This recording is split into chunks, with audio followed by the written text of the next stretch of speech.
Hey, Chris. So I showed you about the refasting concerns out there in the parking lot where the boat is, our work area, and I just wanted to kind of go over it with a drawing here as well. So take this dash line as a location of where a rib might have been, and as you saw on those planks, we had three screws in there that were rather large that were completely rotted away. One of them actually broke off when I touched it with my finger, right? So these three screws were the original screws holding the plank on. There are newer screws located in between. These are like number 12s and these are perhaps number 10s.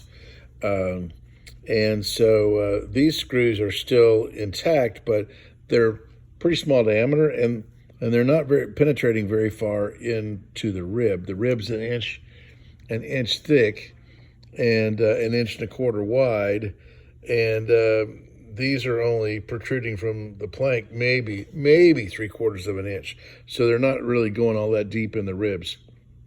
So there's not much. I don't want to alarm you, but at the same time, I want to alarm you because I don't think there's much holding your planks on. So as we looked at how to refasten, of course, we have a large screw coming in here that's completely rotted away, and a large one in the center, and a large one over here that's pretty much completely rotted away. So what we're talking about doing is coring with a small hole saw, or we actually have a device that we can core that with and make like a clean 1/2 inch diameter hole.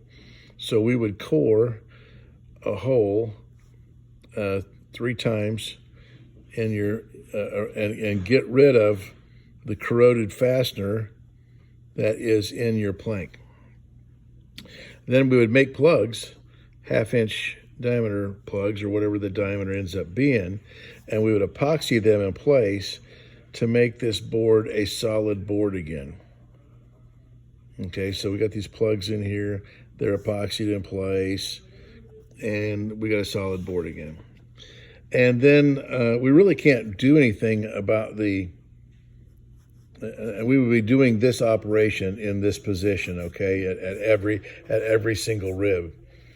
So we would do that, and then we plug those, and then we have to, if we're going to put another fastener in, we can't drill it in the center of where this plug is.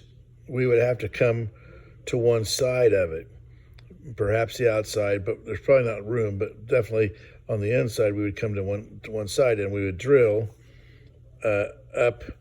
So if I was looking at this, we would be cored under here if we're doing it in this location, and we would drill up next to it and go up into the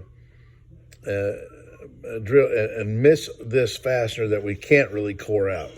And we don't want to turn your ribs into Swiss cheese, so we really can't core this one out. We just need to get a new fastener in next to it, far enough away from it that this doesn't interfere with the new fastener getting it inside, it put in. But we would put a new fastener here, a new fastener off to one side here. Again, our core would be under here. So we put a new fastener to that side, and we would do it here. These guys we may be able to remove and replace with a new larger fastener. So we would end up with 5 good fasteners in your plank. By the time we do all that coring and epoxying and fairing that all off, we thought, gee, perhaps we'd be better off just to replank it.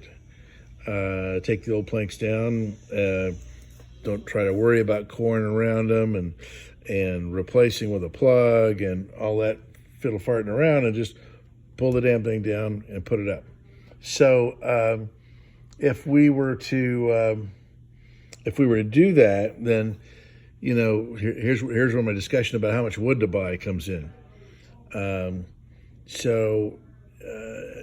Anyway, so I'm going to go, if you would, after this, go ahead and refer back to my email where we can look at the cost of the wood and look at the different possibilities, and then we can see which way makes the most sense to us and have a discussion about it as to how much wood we think we want to buy. All right. Thank you, sir. Sorry for that going out of focus.